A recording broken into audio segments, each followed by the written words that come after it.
জিলহজের প্রথম 10 দিনের আমল, ইবাদত, নেকামল, ভালো কাজ, এটা আল্লাহর কাছে এত প্রিয়, অন্য কোন সময়ের আমল ইবাদত, অন্য কোন দিনের আমল ইবাদত আল্লাহর কাছে এত প্রিয় না। বান্দা এই 10 দিনে নেকামল করলে আল্লাহ তাআলা যত খুশি হন, অন্য কোন সময়ের নেকামলে আল্লাহ তাআলা এত সন্তুষ্ট হন না। জিজ্ঞাসা করা হলো, কিলা ওয়ালাল জিহাদ ইয়া রাসূলুল্লাহ, সাহাবীরা প্রশ্ন করলেন, হে আল্লাহর রাসূল, অন্য সময় আল্লাহর রাহে যদি কেউ জিহাদে যায়, অন্য সময় যদি জিহাদে রত হয়, তাহলে সেই আমলটার মর্যাদাও কি এই দশকের সাধারণ নেকামলের চাইতে উত্তম না? ওটা তো জিহাদ, জীবন বাজি রাখা। এই সময়ের সাধারণ নেকামলের চাইতে অন্য সময়ের জিহাদটাও কি উত্তম না? নবী সাল্লাল্লাহু আলাইহি ওয়াসাল্লাম বলেছেন, ওয়ালাল জিহাদু ফি সাবিলিল্লাহ, অন্য সময়ের জিহাদও এই সময়ের সাধারণ নেকামলের চাইতে উত্তম না, ইল্লা, তবে অন্য সময়ের জিহাদ যদি কেউ এই পর্যায়ে করে যে তিনি তার জান মাল সব কিছু নিয়ে জিহাদে গেছেন, কিন্তু কিছু নিয়েই ফিরে আসতে পারেন না, সব আল্লাহর রাহে কোরবানি করে দিয়েছেন, এই লোকের কথা ভিন্ন, তার মর্যাদা সব কিছুর উপরে। তাহলে এই দশকের নেকামল, এই দশকের ইবাদত বন্দেগীর মর্যাদা এত বেশি ভাইরা আমার, যে আল্লাহ রাব্বুল আলামিনের কাছে বছরের অন্য কোনো সময়ের কোনো আমল, এমনকি জিহাদও, সাধারণ জিহাদও এই দশকের নেকামলের চাইতে বেশি প্রিয় না। এই হাদিস থেকে, বুখারীর এই হাদিস থেকে আমরা কি বুঝলাম? যে এই দশক আল্লাহ সুবহানাহু ওয়া তাআলার কাছে ইবাদতের দশক, নেকামলের দশক, মর্যাদার দশক, ফজিলতের দশক। আল্লাহ রাব্বুল আলামিন এই দশকের কদর করার তৌফিক আমাদের সবাইকে দান করুন। ভাইরা আমার, বিশ্ববিখ্যাত হাদিসবেত্তা হাফেজ ইবনে হাজার আসকালানী রাহমাতুল্লাহি আলাইহি জিলহজের প্রথম দশক সম্পর্কে বলেছেন, জিলহজের প্রথম দশকের এত মর্যাদা কেন বেশি ভাই? কারণ সমস্ত ইবাদাতের সমাহার এই দশকের মধ্যে আছে। ইসলামের যে মৌলিক ইবাদতগুলো আছে, প্রায় সব মেইন সব ইবাদতগুলোর সমাহার এই দশকে আপনি খুঁজে পাবেন, এমনকি রমজানেও পাবেন না সব, এই দশকে সবগুলোর সমাহার পাবেন। কিভাবে? এই দশকে আমরা দেখি যে প্রথমত ঈমান তো 12 মাসের আমল, অন্য সময়ও আছে, এই সময়ও আছে। 5 ওয়াক্ত নামাজ 12 মাসের আমল, অন্য সময়ও পড়তে হয়, এই দশকেও পড়তে হয়। রোজা রমজান মাসে আছে, এই দশকেও রোজা আছে, প্রথম 9 দিনই রোজার কথা হাদিসে আছে, আবার বিশেষভাবে আরাফাতের দিন রোজার কথা আছে। তাহলে ইসলামের তৃতীয় রোকন রোজা, রোজা অবশ্য হজ হলো তৃতীয়, জাকাত হলো তৃতীয় রোকন। জাকাত অন্য সময় দেওয়া যায়, এই সময়ও দেওয়া যায়, তাহলে জাকাত আদায়যোগ্য সময় এটা। আবার রোজারও আমল এই দশকের মধ্যে আছে। আর হজ তো হয়ই এই দশকে, হজের মূল কাজই হলো এই দশকে, ফরজ কাজগুলো সব এই দশকেই হয়ে যায়। তাহলে এই দশকে ঈমান আছে, নামাজ আছে, জাকাত আছে, রোজা আছে, হজ আছে, আবার কোরবানি আছে, আবার জিকিরের জন্য আলাদা নির্দেশ আছে, এই দিনগুলোতে বিশেষভাবে আল্লাহর জিকির করো। আছে না নাই ভাই? তাহলে আমরা কি বুঝলাম? এই দশকে সমস্ত ইবাদতের কি আছে? সমাহার আছে, সমস্ত ইবাদতের নজির আছে। এই জন্য এই দশকের মর্যাদা অনেক বেশি। আল্লাহ রাব্বুল আলামিন এই দশকের মর্যাদা এবং কদর আমাদের সবাইকে করার তৌফিক নসিব করুন। ভাইরা আমার, এই দশকের মর্যাদা নিয়ে আমরা কথা বাড়াতে চাই না, এবার আমরা করণীয়তে চলে যাই। কি করব আমরা? আমরা কোরআন এবং হাদিসের আলোকে 11টি আমলের কথা বলতে পারি। এই 11টি আমল এই দশকের জন্য খাস, স্পেশাল। নাম্বার 1 নম্বর এই দশকের আমল হলো বেশি বেশি আল্লাহর জিকির করা। কি করা? বেশি বেশি আল্লাহর জিকির করা। কারণ কোরআনে কারিমের সূরা তাওবাতে আল্লাহ রাব্বুল আলামিন এই দশককে ইঙ্গিত করে বলেছেন যে তোমরা আল্লাহ তাআলার জিকির করো ফি আইয়ামিম মাদুদাত, নির্দিষ্ট দিনসমূহে, নির্ধারিত দিনগুলোতে তোমরা আল্লাহর জিকিরে মাশগুল থাকো। এখানে আল্লাহর জিকির যে নির্দিষ্ট দিনগুলোতে রাখার কথা বলা হয়েছে, সেই আয়াতের ব্যাখ্যা আবারও তাফসীর ইবনে কাসিরে এবং ইবনে আব্বাস রাদিয়াল্লাহু তাআলা সহ আরও অন্যান্য মুফাসসিরদের থেকে বর্ণিত হয়েছে যে নির্দিষ্ট দিন বলতে জিলহজের প্রথম 10 দিনকে আল্লাহ তাআলা মিন করেছেন। এই 10 দিনই তোমরা আল্লাহর জিকিরে বেশি বেশি করে আল্লাহ তাআলার জিকির করো।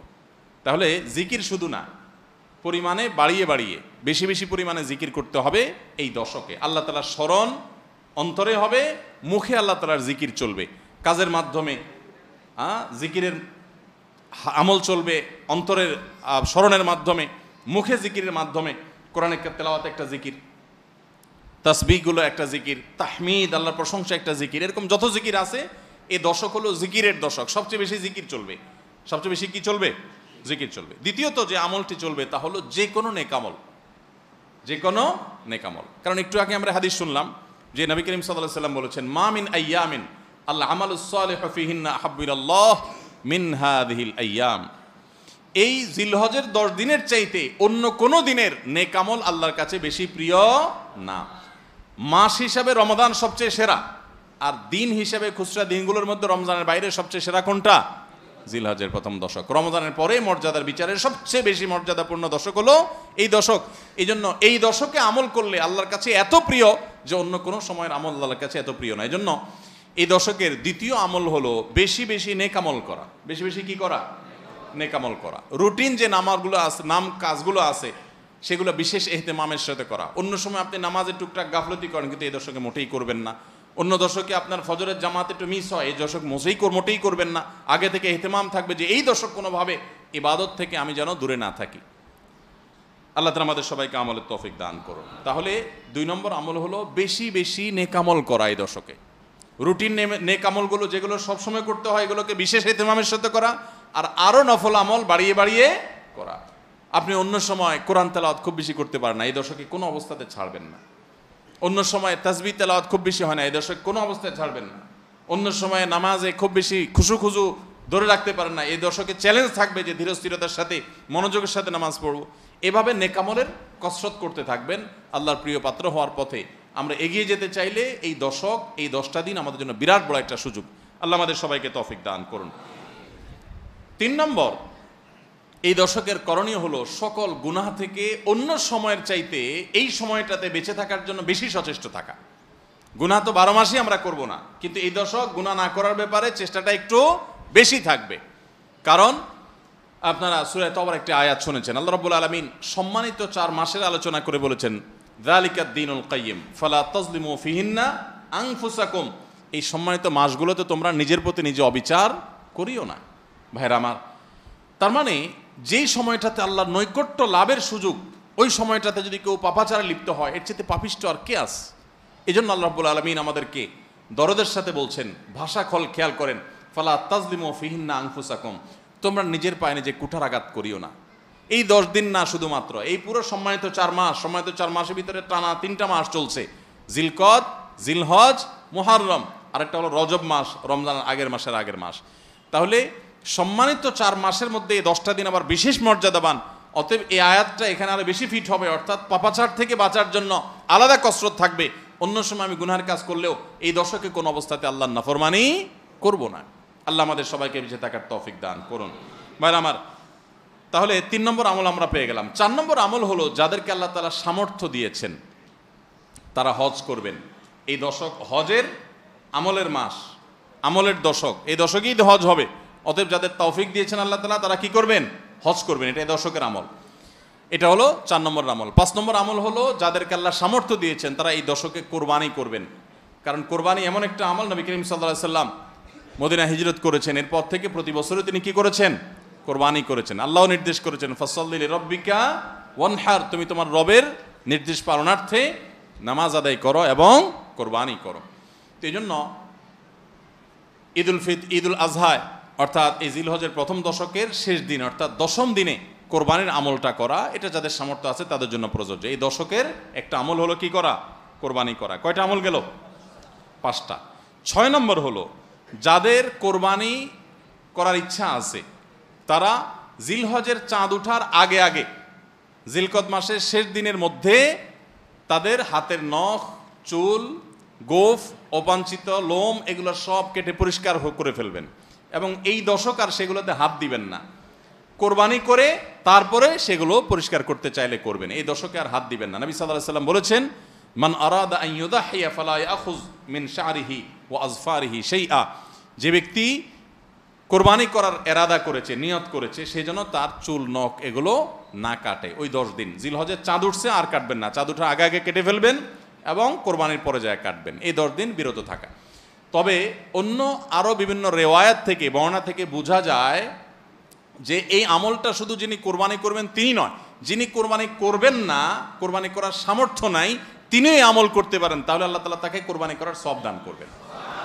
এমনকি কোন সালাফ, কোন সাহাবী থেকে এই আমলও বর্ণিত আছে যে বাসার বাচ্চা কাচ্চা যারা আছে তাদেরকেও এই দশকে চুল নখ ইত্যাদি কাটতে নিষেধ করেছেন। তাহলে চুল নখ ইত্যাদি কাটা থেকে বিরত থাকা এই 10 দিন, আগে কাটা এবং পরে কাটা, এই 10 দিন না কাটাকাটি না করা, এটা একটা মুস্তাহাব আমল। এবং প্রায় সব ফুকাহায়ে কেরাম এই ব্যাপারে একমত হয়েছেন। মওসুআ ফিকহিয়া কুয়েতিয়ার মধ্যে লেখা হয়েছে যে ইত্তাফাকাল ফুকাহা, সব ফকিগণ প্রায় একমত যে এই দশকে যিনি কোরবানি করবেন তিনি তো বটেই, কোরবানি যিনি করবেন না তাদের তরফ থেকেও চুল নখ এগুলা কাটা থেকে বিরত থাকা মুস্তাহাব। তাহলে 6 নম্বর আমল গেল চুল নখ ইত্যাদি এই দশক না কেটে থাকা।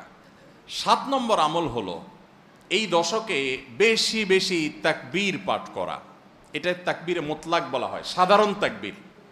আল্লাহু আকবার, আল্লাহু আকবার, লা ইলাহা ইল্লাল্লাহ, আল্লাহু আকবার, আল্লাহু আকবার, ওয়ালিল্লাহিল হামদ। এই তাকবীরটা হলো মিন শাআইরিল ইসলাম, এটাকে আমরা করতে পারি। ইসলামের যে নিদর্শনগুলো আছে সেগুলোর মতো করে এই তাকবীরটা আমরা পাঠ করব, এমনভাবে পাঠ করব যে অলিতে গলিতে রাস্তাঘাটে সব জায়গায় তাকবীরের ধ্বনি চলতে থাকবে, কারোর ডিস্টার্ব করে না, মৃদু কণ্ঠে সব জায়গায় গুনগুনিয়ে আমাদের মুখ থেকে তাকবীর চলবে।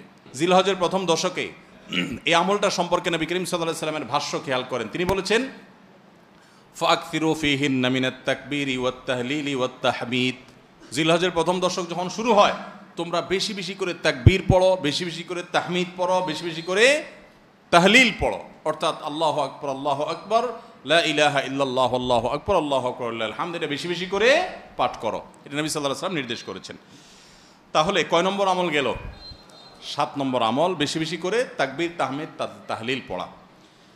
8 নম্বর আমল হলো এই তাকবীর তাহমিদ তাহলিলটাই বিশেষভাবে পড়া। 7 নম্বরটা হলো সাধারণভাবে রাত দিন যতক্ষণ পারেন বেশি বেশি পড়বেন, কোনো সময় ফিক্স নাই, এবং 10 দিন ফুল। আর 8 নম্বর আমল হলো এই তাকবীরটাই নির্দিষ্ট সময় নির্দিষ্ট দিনগুলোতে বিশেষভাবে পড়া। সাধারণভাবে তো পড়বেনই, আর বিশেষভাবে পড়বেন। বিশেষভাবে কখন? আইয়ামে তাশরিকে। আইয়ামে তাশরিক কাকে বলা হয় ভাই? জিলহজের 9 তারিখ ফজরের পর থেকে নিয়ে জিলহজের 13 তারিখ আসর পর্যন্ত, জিলহজের 9 তারিখ ফজর থেকে নিয়ে জিলহজের 13 তারিখ আসর পর্যন্ত প্রত্যেক নামাজের পর সবাই যার যার জায়গা, পুরুষরা সরবে আর মা বোনরা বাসা বাড়িতে নীরবে তারা তাকবীর পাঠ করবেন। আল্লাহু আকবার, আল্লাহু আকবার, লা ইলাহা ইল্লাল্লাহ, আল্লাহু আকবার, আল্লাহু আকবার, ওয়ালিল্লাহিল হামদ। প্রত্যেক নামাজের পরে একা একা পড়েন আর জামাতে পড়েন, সর্বাবস্থা। জামাতে পড়লে ইমামের সাথে তাল মিলায় পড়তে হবে জরুরি না, প্রত্যেকে যার যারটা শেষে পড়বেন। মনে থাকবে তো ইনশাআল্লাহ? তাহলে 8 নম্বর আমল হলো আইয়ামে তাশরিক, অর্থাৎ জিলহজের 9 তারিখ থেকে 13 তারিখ পর্যন্ত প্রত্যেক নামাজের পরে এই তাকবীরগুলো জোরে জোরে পাঠ করতে থাকবো ইনশাআল্লাহ। 9 নম্বর আমল হলো জিলহজের 1 তারিখ থেকে 9 তারিখ পর্যন্ত এই 9 দিনই নফল রোজা রাখা। এই 9 দিনই নফল রোজা রাখা। এই 9 দিন নফল রোজা রাখা সম্পর্কিত একটা হাদিস পাওয়া যায়, এবং এই 9 দিনের নফল আমল সম্পর্কে মওসুআ ফিকহিয়া কুয়েতিয়া, কুয়েত থেকে প্রকাশিত ফিকহ বিশ্বকোষ, সেখানে বর্তমান সময়ের সবচাইতে অথেন্টিক ফতোয়ার কিতাবগুলোর মধ্যে থেকে, প্রসিদ্ধ কিতাবগুলো থেকে একটা, ফতোয়ার কিতাবগুলো থেকে মওসুআ ফিকহিয়া কুয়েতিয়া, সেখানে লেখা হয়েছে যে ইত্তাফাকাল ফুকাহা, সমস্ত ফকিগণ এই ব্যাপারে একমত যে জিলহজের 1 তারিখ থেকে 9 তারিখ পর্যন্ত এই 9 দিনই রোজা রাখা মুস্তাহাব। এই 9 দিন রোজা রাখা মুস্তাহাব। বিভিন্ন বর্ণায়ও এটি প্রমাণিত হয়, যদি সে বর্ণাগুলো কোনো কোনো সনদ দিয়ে মুহাদ্দিসরা কেউ আপত্তি তুলেছেন, কিন্তু ফুকাহায়ে কেরাম এ ব্যাপারে রেকমেন্ড করেছেন যে এই 9 দিন রোজা রাখা মুস্তাহাব। যেহেতু জিলহজের প্রথম 10 দিনের পুরো 10 দিনই ইবাদত আল্লাহর কাছে প্রিয়, অতএব নফল আমল, রোজাও একটা নফল আমল, সেই হিসাবে রোজাটা অটোমেটিকও চলে আসে। এজন্য 9 নম্বর আমল হলো জিলহজের 1 থেকে 9 তারিখ পর্যন্ত এই দিনগুলো কি করা? রোজা রাখা। 10 নম্বর আমল হলো স্পেশালি বিশেষভাবে আরাফার দিনে, অর্থাৎ জিলহজের 9 তারিখে রোজা রাখা। জিলহজের 9 তারিখে কি করা? রোজা রাখা। প্রথম 9 দিন সাধারণ, আর বিশেষভাবে 9 তারিখের গুরুত্ব আরো বেশি, কারণ নবী করিম সাল্লাল্লাহু আলাইহি ওয়াসাল্লাম বলেছেন সিয়ামু ইয়াউমি আরাফা আহতাসিবু আলাল্লাহি আন ইউকাফিরা সানাতাল্লাতী ক্বাবলাহা ওয়াল্লাতী বাদাহা। আরাফাত দিনের রোজা, অর্থাৎ জিলহজের 9 তারিখের রোজা, এই রোজার সম্পর্কে আল্লাহর কাছে আমার ধারণা, আল্লাহর প্রতি নবী সাল্লাল্লাহু আলাইহি ওয়াসাল্লাম বলছেন যে আমার ধারণা যে এই রোজার বিনিময়ে আল্লাহ তাআলা 1 বছর পূর্বের আর 1 বছর পরের অর্থাৎ আগামী 1 বছর এবং গত 1 বছরের গুনাহ আল্লাহ তাআলা মাফ করে দিবেন। আমরা এই পর্যন্ত যত ফজিলতের কথা শুনেছি, পিছনে গুনাহ মাফ করে দিবেন, গত 1 বছর গুনাহ মাফ করে দিবেন, সারাদিনে গুনাহ মাফ করে দেওয়া হবে, এরকম বিভিন্ন হাদিস আমরা শুনেছি। কিন্তু এরকম কোনো হাদিস কেউ হয়তো আমরা এই হাদিস ছাড়া আরেকটা হাদিস শুনি নাই যে 1 বছর অগ্রিম গুনাহ মাফ করবেন। যদি আল্লাহ তাআলা কাউকে হায়াত দেন, তিনি 1 বছরের গুনাহ মাফ পেয়ে যাবেন। কোন হাদিস বেত্তাগণ বলেন যে হাদিসের মধ্যে ইশারা পাওয়া যায় যে কেউ যদি আরাফাতের রোজা রাখার তৌফিক পায়, হয়তোবা আগামী 1 বছর হায়াত পাওয়ার তৌফিক হবে তার। যদিও এটা জাস্ট একটা ব্যাখ্যা, এটা এমন না যে হাদিসে বলা হয়েছে আলাদা গ্যারান্টি দিয়ে, এরকম না। অতএব এর ব্যত্যয় ঘটলে করতে পারে। কথা বুঝে আসছে ভাই? তো এই জন্য এই আরাফাত দিনের রোজা এটা আমরা মিস করব না ইনশাআল্লাহ। তাহলে 10 নম্বর আমল গেল জিলহজের 9 তারিখের রোজা। 11 নম্বর আমল হলো ঈদুল আজহার সমস্ত সুন্নাতগুলো আমল করা। ঈদুল আজহার অনেকগুলো সুন্নাত আছে না, এই সুন্নাগুলো সবগুলো আমল করা। ঈদুল আজহার যে সুন্নাগুলো আমল সাধারণত হয় না, গোসল আমরা করি, সুগন্ধি আমরা ব্যবহার করি, আলহামদুলিল্লাহ, অন্য অনেক সুন্নাত আমরা আমল করি, কিন্তু যে সুন্নাতের আমল সাধারণত হয় না তার ভিতরে একটা হলো ফজরের নামাজ মহল্লার মসজিদে এসে পড়া, ভোর রাতে আগে আগে উঠা। অন্য সময়ের চাইতে ঈদের দিন ফজরে মুসল্লি আরও আমাদের মসজিদে কম থাকে, কারণ চাঁদ রাইতে তামাশা করে বেড়ায়, ফজর নামাজ মিস হয়ে যায়। তো ইমানদার সেটা করতে পারেন না। ঈদের সুন্নাহটা বিশেষভাবে আদায় করার চেষ্টা করা দরকার, অর্থাৎ জামাতের সাথে ফজর নামাজ পড়া দরকার, আগে আগে উঠা দরকার। ঈদের দিনের সুন্নাতগুলোর মধ্যে থেকে একটা। আরেকটা সুন্নাত আমাদের অবহেলিত, আদায় হয় না, সেটা হলো ঈদুল আজহা হোক আর ঈদুল ফিতর হোক, ঈদের নামাজ মাঠে পড়ার চেষ্টা করা দরকার। কোথায়? মাঠে। মাঠ এখন কম, বিশেষ করে শহর এলাকাতে মাঠ একটু কম, কিন্তু যেগুলো আছে সেগুলোও যদি সঠিকভাবে সবগুলোকে ব্যবহার করা হয় তাহলে অনেক জায়গায় সুন্নাহ জিন্দা হয়। আমরা ঈদের নামাজ মসজিদে পড়ি, কেন পড়ি? একটা অজুহাত দেই, মাঠ কম। এই অজুহাত সব ক্ষেত্রে গ্রহণযোগ্য না এবং সঠিক না। অনেক জায়গায় মাঠ থাকা সত্ত্বেও মানুষ মসজিদে নামাজ পড়ে, কারণ সব মহল্লার মানুষ আলাদা আলাদা নিজেরা একটু মাতবরি করতে চায়। আমরা আবার আরেক জায়গায় নামাজ পড়তে যাবো, আমাদের একটা বাঁকাওয়াতি থাকে। এই রোগ মসজিদে ঢুকে গেছে, মসজিদ কমিটির লোকদের মধ্যে রোগ ঢুকে গেছে। তারাই কোরবানি করতে রাজি না যে আমরা এখানে জমাত করব না, চল আমরা সবাই মিলে বড় একটা মাঠে করি। বড় মাঠে কয়েক মসজিদের মুসল্লিরা একসাথে নামাজ আদায় করার যে সৌন্দর্য আছে, এই সৌন্দর্য মসজিদের মধ্যে ঈদের নামাজ পড়ার মাধ্যমে নাই। এই জন্য ভাইয়েরা, মাঠে ঈদের নামাজ জিন্দা করার চেষ্টা করতে হবে ইনশাআল্লাহ। চেষ্টা করা যাবে না ইনশাআল্লাহ? তাই বলে আবার রাস্তাঘাট আটকায় মানুষের অসুবিধা হয় সেভাবে করে ঈদের নামাজ ব্যবস্থা করেন না। হ্যাঁ, যদি কোনো রাস্তা এরকম হয় যে না, এ রাস্তা বিকল্প বহু রাস্তা ডানে বামে আসে, মহল্লার রাস্তা, কারোর কোনো অসুবিধা হবে না, তাহলে সেখানে হতে পারে শর্ত সাপেক্ষে। কিন্তু সাধারণত রাস্তা নয়, বরং আমাদের নামাজ পড়তে হবে কোথায়? মাঠে। এবং ঈদের নামাজ মসজিদে আদায় করবেন না, মাঠে আদায় করবেন। এই আওয়াজটা সর্বত্র তোলা দরকার। শহর তো বটেই, গ্রামে পর্যন্ত এখন প্রত্যেক মসজিদের নামাজ হয়। কেউ কাউকে মানতে রাজি না, আরেক জায়গায় ঈদগাহে নামাজ পড়বো, আমাদের ইজ্জত থাকে নাকি? তো এই লোক ইসলাম বুঝে নাই। ঈদের জামাত হবে অনেক বড় জামাত, সেখানে বহু মসজিদের মুসল্লিরা আসবে, এটার মধ্যেই সৌন্দর্য, পুরো মহল্লার মানুষের সম্মিলন ঘটবে। এই সুন্নাতটা আদায় হয় না। ঈদুল আজহার আরেকটা সুন্নাত অবহেলিত, সেটা হলো ঈদুল আজহায় আমরা জানি যে প্রথম খাবার ঈদুল আজহার কোরবানির গোশত দিয়ে হবে, এটা সুন্নাত। ওমর রাদিয়াল্লাহু তাআলা থেকে একটা রওয়ায়াত বর্ণিত আছে যে আল্লাহ তাআলার উদ্দেশ্যে কোনো কিছু দান করলে এটা নিজে ভোগ করা যায় না। যায়? আপনি আল্লাহকে খুশি করার জন্য আল্লাহর ওয়াস্তে কিছু দিয়ে দিয়েছেন, এটাকে নিজে খাওয়া যায়? আর এটা আপনি গরিবকে দিয়ে দিবেন, মসজিদে দান করলে মসজিদকে দিয়ে দিবেন, আপনি নিজে ভোগ করতে পারবেন না। শুধু কোরবানি এবং আকিকা, এই দুইটা আমল আছে যে এই দুইটা আমল আল্লাহকে খুশি করার জন্য জবাই করার সময় বলছেন বিসমিল্লাহ আল্লাহু আকবার, আল্লাহুম্মা লাক মিনকা ওয়ালাক, আল্লাহ আপনার তরফ থেকে আবার আপনার উদ্দেশ্যেই কোরবানি করলাম, আমার কোনো ধান্দা নাই। অথচ আবার ঠিকই ওইটার গোশতটা আল্লাহ আপনাকে খেতে দিয়েছেন, কারণ এটা আল্লাহর পক্ষ থেকে সাদাকা, আল্লাহর পক্ষ থেকে মেহমানদারি, যে আল্লাহ আপনার থেকে কবুল করেছেন এবং বলেছেন বান্দা আমি বুঝে পাইছি, এবার তোমাকে দিছি, তুমি খাও। তো এই জন্য আল্লাহর মেহমানদারি দিয়ে দিনের প্রথম খাবার গ্রহণ করা, যাতে করে ক্ষুধার্ত থেকে খাবারের প্রতি আগ্রহী হন আপনি এবং আল্লাহর মেহমানদারি দিয়ে প্রথম খাবার খান আপনি, এটা সুন্নাত। এই জন্য ঈদুল আজহার দিন আমরা কোনো কিছু না খেয়ে থাকবো, রাতে খেয়ে যে শোবো, এরপরে আর কোনো কিছু খাবো না, ঈদগাহে আসবো না খেয়ে, কোরবানির পশুর গোশত বানায়া রান্না করে ওইটা দিয়ে প্রথম খাবার খাবো ইনশাআল্লাহ। আল্লাহ তাআলা আমাদের সবাইকে এই সব সুন্নাহগুলো মেনে চলার তৌফিক দান করো। তাহলে 11 নম্বর আমল হলো ঈদুল আজহার সব সুন্নাগুলা পালন করা।